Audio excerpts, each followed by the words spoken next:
Assalamualaikum warahmatullahi wabarakatuh.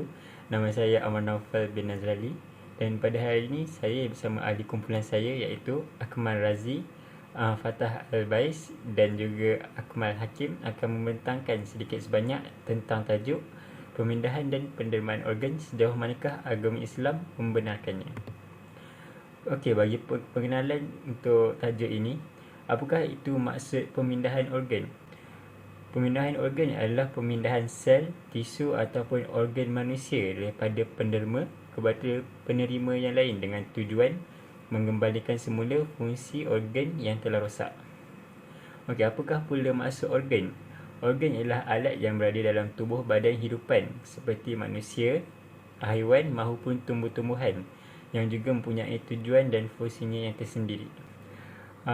Seterusnya, jenis penderma organ.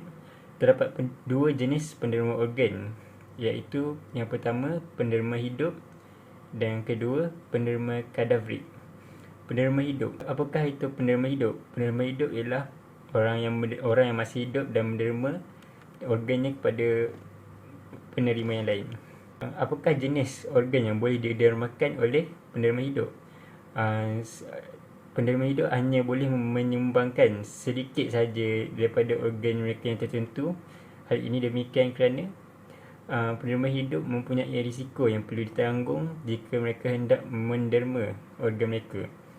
Antara organ yang mereka boleh sumbangkan adalah satu daripada buah pinggang, sumsum tulang dan juga sebahagian daripada hati saja. Okey, yang kedua penderma kadavrik.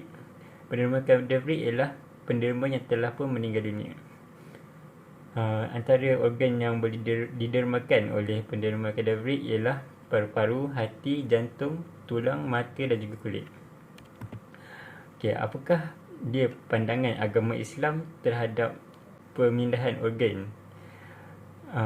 Okey, hukum asal pemindahan organ dalam Islam adalah harus. Harus kerana ianya untuk memelihara dan menyelamatkan nyawa manusia. Ada juga ulama' yang berpendapat bahawa jika perkara kebaikannya lebih banyak berbanding perkara keburukan, maka perkara itu boleh dilakukan, manakala jika perkara keburukannya lebih banyak daripada kebaikan, maka perkara itu adalah haram. Dalam hal ini, pendermaan organ adalah sesuatu yang memberikan lebih banyak kebaikan daripada keburukan kerana ianya adalah untuk menyelamatkan nyawa manusia.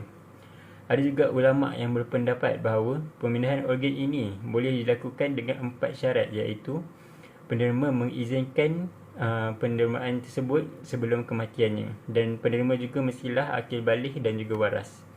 Yang kedua, pemindahan organ itu perlulah meyakinkan bahawa ianya akan berjaya. Yang ketiga, pemindahan organ tersebut hanyalah bertujuan untuk perubatan sahaja dan tiada tujuan lain. Dan yang keempat, tiada unsur jual beli ataupun kontrak dalam proses tersebut. Dalam pemindahan dan pendermaan organ, ada juga yang mengaitkan dengan kehormatan tubuh badan manusia. Setiap manusia mempunyai kehormatan tubuh badan masing-masing yang mereka ada, sama ada yang masih hidup ataupun yang telah meninggal dunia. Antara perkara yang tidak menghormati tubuh badan manusia adalah menyakiti ataupun membunuh diri sendiri ataupun orang lain. Dengan membunuh diri sendiri atau menyakitkan diri sendiri, perkara ini telah melanggar kehormatan tubuh badan manusia. Okay, antara cara-cara menghormati tubuh badan manusia yang telah meninggal dunia adalah dengan memandikan jenazah, mengkafankan, menyolatkan dan mengebumikan. Dengan adanya perkara ini, jenazah tersebut tidak akan dipandang sirang oleh masyarakat.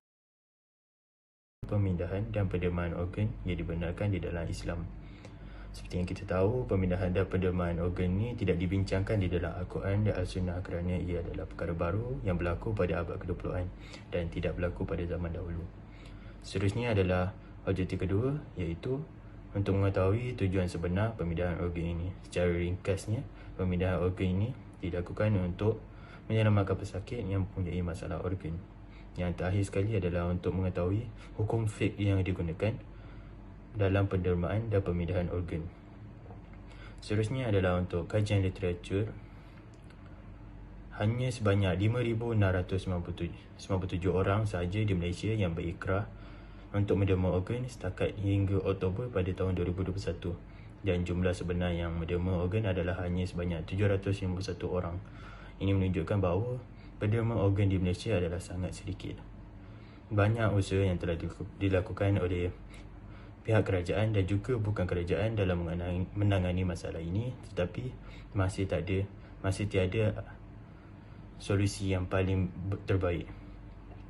Pada tahun 2015, mencatatkan bahawa hanya 1 per juta rakyat Malaysia yang berderma organ, iaitu antara yang terendah di dunia. Dan negara seperti Sepanyol, United Kingdom dan Amerika Syarikat mencatatkan penderma organ yang terbanyak di dunia. Negara Islam seperti Turki dan juga Iran masing-masing mempunyai 6 per juta penduduk dan juga 10.21 per juta penduduk yang telah menderma organ. Negara jiran seperti Thailand dan Singapura juga mencatatkan penderma organ yang lebih banyak berbanding Malaysia. Seterusnya, saya akan menjelaskan tentang metodologi dapatan dan perbincangan. Metodologi ataupun isu semasa dalam kajian, pemindahan dan pendermaan organ sejauh mana Islam menggunakannya. Metodologi yang pertama ialah salah faham tentang isu derma organ. Yang kedua ialah negara Malaysia adalah terendah dalam pendermaan organ. Yang ketiga ialah keperluan untuk melakukan proses pemindahan dan pendermaan organ. Dapatan atau isu yang lain kami dapat dalam kajian ini ialah pemindahan organ adalah suatu kajian bagi menggantikan orang yang bermasalah dan mempunyai penyakit dengan organ yang baru. Kelebihan melakukan proses ini ialah dapat penderma hidup berfungsi dengan lebih baik. Di Malaysia, Kementerian Kesihatan Malaysia hanya membenarkan pendermaan organ semasa hidup kepada ahli keluarga terdekat yang mempunyai pertalian darah. Orang kurang upaya dan kanak-kanak tidak dibenarkan untuk menderma organ. Assalamualaikum warahmatullahi wabarakatuh. Nama saya Akmal Hakim Maddah. Hari ini saya akan menerangkan tentang pembincangan tentang yang bertajuk tentang organ ya. Yang pertama, adakah pemindahan organ sama dengan perbuatan penyiksa mayat? Hadis telah menerangkan bahawa pemindahan dan pendermaan organ bukan dilakukan kerana niat jahat atau dengan tujuan yang tidak bermanfaat. Sebaliknya, pemindahan dan pendermaan organ dilakukan sebagai pilihan yang terakhir bagi menyelamatkan nyawa pesakit yang memerlukan organ tersebut.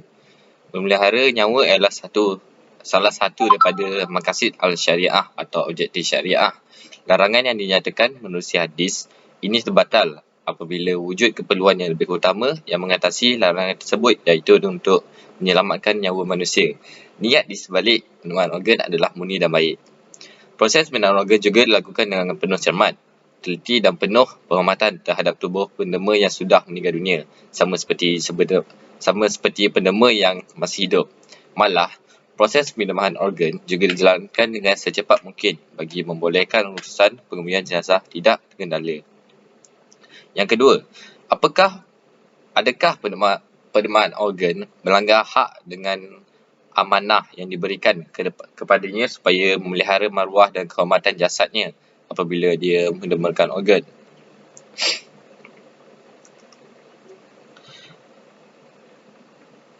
Ayat. Menerusi ayat Al-Quran, terjemahannya adalah, dan sesungguhnya kami telah memeliharakan anak Adam dan kami telah beri mereka menggunakan berbagai-bagai kenderaan di darat dan di laut. Dan kami telah memberikan rezeki kepada mereka dari benda-benda yang baik serta kami telah lebihkan mereka dengan selebih-lebihnya atas banyak makhluk-makhluk yang lain kami ciptakan. Ayat ini menjelaskan bahawa Allah Subhanahu Wa Taala memuliakan manusia dengan ciptaan yang sebaik-baiknya, termasuklah tubuh badan manusia. Sebagai umat Islam, kita percaya bahawa tubuh badan ini adalah anugerah dan amanah daripada Allah. Ini bermakna tubuh badan perlu dijaga dan diberikan hak baik semasa hidup maupun selepas meninggal dunia. Hak semasa hidup adalah seperti yang menjaga kesihatan fizikal, memelihara tubuh badan daripada kecederaan yang sengajakan dan sebagainya. Hak selepas meninggal dunia ialah dimandikan, dikafankan, disolatkan dan dikebumikan.